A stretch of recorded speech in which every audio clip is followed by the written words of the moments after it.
Assalamualaikum and good evening, everyone. I am Adrana, and today I'll be presenting public awareness on heritage modern buildings in Malaysia, the case of Ministry Malaya Administration and Amenity Buildings under Dr. Zuraini. So, introduction. One of the significance of heritage modern building is that they convey the heritage of the future, and UNESCO described modern heritage as architecture, urban planning, landscape design of the 19th and 20th centuries. In 2005, Malaysia created National Heritage Act, which aims to protect and promote the heritage of the country. Under this, uh, Under this, there are 9 criteria of how an object can be recognized as a national heritage. So, from here, about my case study, buildings in UM fall into 4 categories: students and staff residential buildings, teaching and learning buildings, administration and amenity buildings, and the UM Medical Center. For my case study, I'll be focusing on administrative and amenity buildings. In 1957, UM first convocation was organized in Chin Woo Stadium, which led to the realization of the campus requiring more administration and amenities buildings. So UM development at the time was very rapid within its first decade of its formation, and during that time, a mix of international and local architectural firms designed the buildings in University Malaya. So next is literature review. Firstly, pre and post Merdeka buildings in Malaysia, heritage buildings and heritage modern buildings, heritage conservation, heritage inventory, and digital heritage inventory.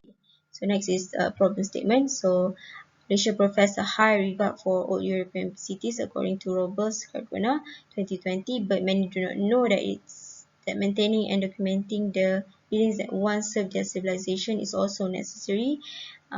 In doing so, these potential heritage buildings will gracefully age and become our nation's legacy and a testament to what a nation once was. Modern heritage is often underestimated, not disseminated, and valued by the public that do not find the heritage attributes in them. So for my research question is how to identify the administration and amenity buildings in UM, and next is how to know which are the heritage among the administration and amenity buildings in UM, and lastly is how to know the awareness level of the staff, students, alumni, and public towards the modern heritage buildings identified. So research objectives: answer the research questions, and research aim is the study aims to record and identify the significance of heritage modern buildings in UM, and create awareness by recommending platform to disseminate the data to the public. So next here is the methodology. Next is the findings and discussion. So firstly is the history of administration and buildings in University Malaya. So the two notable administration buildings in University Malaya, Tengku Chancellor Hall and Old Chancellery Building. In 2009, both of those buildings are recognized as National Heritage Building. However, before this, the National Heritage Act,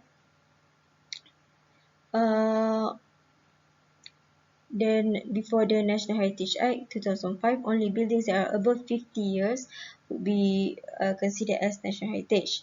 After that, after the Act, under Section 67, Subsection 2, there are 9 criteria that to be recognized as national heritage. So next is the list of administration and amenity buildings in University Malaya. So next, based on the listed buildings just now and the National Heritage Act 2005 Section 67, 5 buildings with the most significant heritage value was shortlisted to be nominated as potential heritage.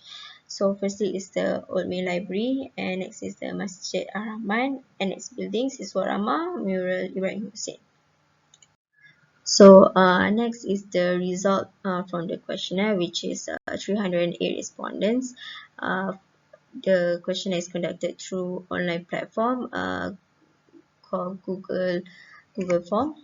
So firstly is part A, general information. This asks the participants what is their affiliation with Universiti Malaya. So majority of the participants are affiliated with Universiti Malaya and only 56 are non-Universiti Malayans. So next is the part B, knowledge on heritage modern buildings. So participants first are asked if they understand the term, and majority of them said yes. Next, participants are asked if they see potential of heritage modern buildings in UM, and majority of them also answered yes. So next is the awareness of Dewan Tun Chancellor and Old Chancellery Building as heritage. So when asked, as you can see here, that Dewan Tun Chancellor has more people knowing that the DTC is already recognized as a heritage. Meanwhile, there's more people that are unsure or not sure that the Old Chancellery building is already recognized as heritage. So based on the participants that answered, they are aware of the DTC and Old Chancellery building as heritage. Those participants are then asked how they receive that information. So from here we can see that majority receive it from someone affiliated with Universiti Malaya. And next is the preferred method to receive information on the DTC and Old Chancellery building. This is asked to the participants that they aren't aware of the buildings being heritage.